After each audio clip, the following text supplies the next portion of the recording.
In the spirit of continuing to document the scapegoating, I went back to that Caribou Coffee because the big boss who owns that coffee, two towers in the Vincity, the McDonald's next door, the Burger King next door, and one of the towers including the coffee bean, and a spar, like convenience store, like the big guy who owns everything, like Qatari local, the capitalist, he told the managers at the Caribou that it's open for everybody, and they can't tell people to leave even if they order or don't order, that it's an open space, which is the whole point of like a coffee shop, really, especially like given Islamic values in the Muslim world, like, and the economics of Qatar, right? Like, he told them you can't ask people to leave, it's an open space. And so someone told me that, and I've been back a couple times. And yesterday I was hanging out with a couple days ago I was hanging out with these two brothers, Akram and Wael, and they went outside, or their friend called them or something, and they ended up leaving, and so we were all at the table together. And so I ended up being there for a while my phone was charging. And the manager who had thrown me out before called the police, saw me, and he knows he can't do anything now, right? And I could just feel how angry it was making him that I came back now that he can't do anything about it. And so what he did is he ended up calling, and this is what Indian people have been doing, they end up calling their friends in the locality or vicinity, you know, like if I'm walking around somewhere, or if I am somewhere, and like the people working can't do something for whatever reason, they'll call their friends, and the friends will come do something, right? So this random Indian guy shows up at the WhatsApp, and he has a tennis racket, like in the tennis, like the bag that carries tennis rackets. And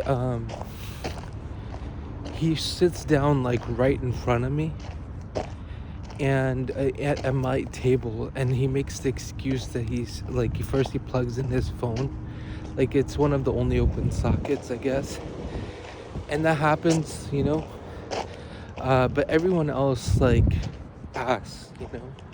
But he has this, like, when I look up when he's doing it, like, he has this shit-eating grin on his face, you know?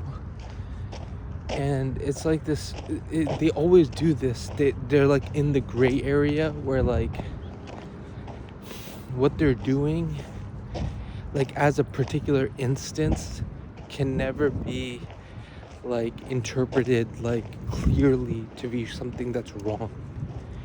Right? It's if you look at the pattern of behavior by many people over a long period of time, you see that like it's wrong, like overall, and the person experiencing it subjectively knows like when each particular thing was intentionally done, and the idea is,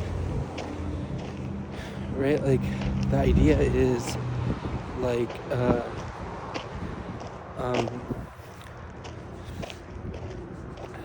anyways, the idea when each particular thing is done, and the idea is the bullying is to get my attention or get the bullied person's attention, and once their attention is on you, to communicate disrespect and contempt, right?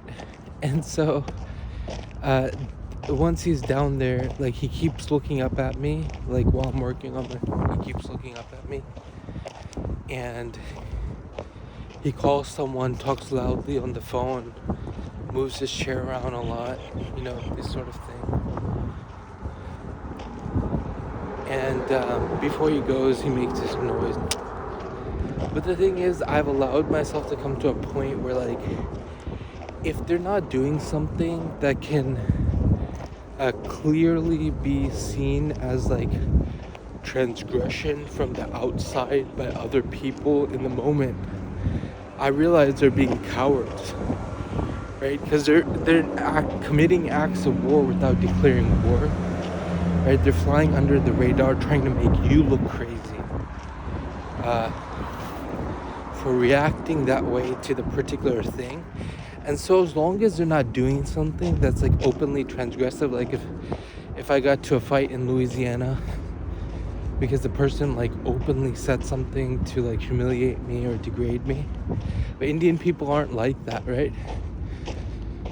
They won't openly commit that sort of transgression. They'll do things where everybody other than you won't be able to clearly understand what's going on, and they'll deny it if you accuse them.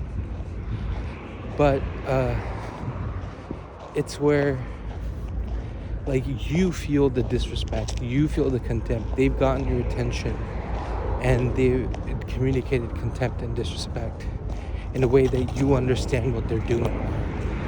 So I'm to the point where like the sane thing, because there's so many people doing it all the time, that the sanity preserving maneuver is that unless they do something that is uncowardly and like open, right? Like and very clear, right? Like I refuse to pay attention to it, and I refuse to allow myself to get involved. And because ultimately, if like I don't react to something minor that they're doing, it's because they're cowards, you know. They're not doing anything openly. They want me to react and look crazy, but they themselves are not like willing to openly declare war. And I feel this impulse in Urdu to say buzdil, you know, दुश्मनी छुप के क्यों कर रहा है, खुल के कर, चूंटियां क्यों मार रहा है, वार मार यहाँ सीने पे वार मार, you know, like that sort of thing. And but that's how Indian Hindu people can be sometimes. That's the character of India. Even the Muslims are like that. But the good thing is, like I've been saying openly, like whenever something like that happens, I'm like, bandar ki aulad, bandar, aurat numa mard, Hind ke mard to hote hi aise, you know.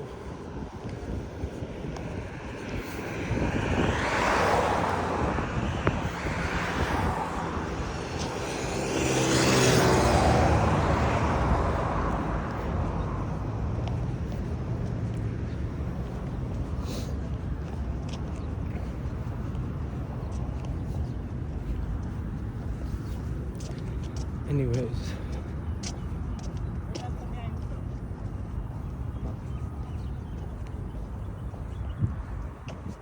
क्या?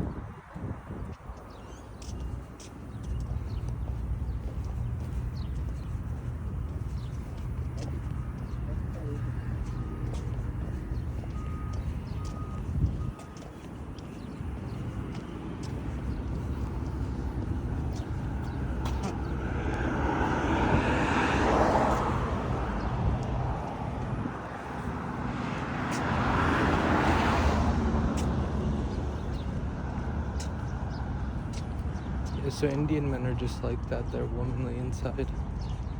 Crypto trannies, because Asian culture, the parents treat you like shit. They have like total authority over you.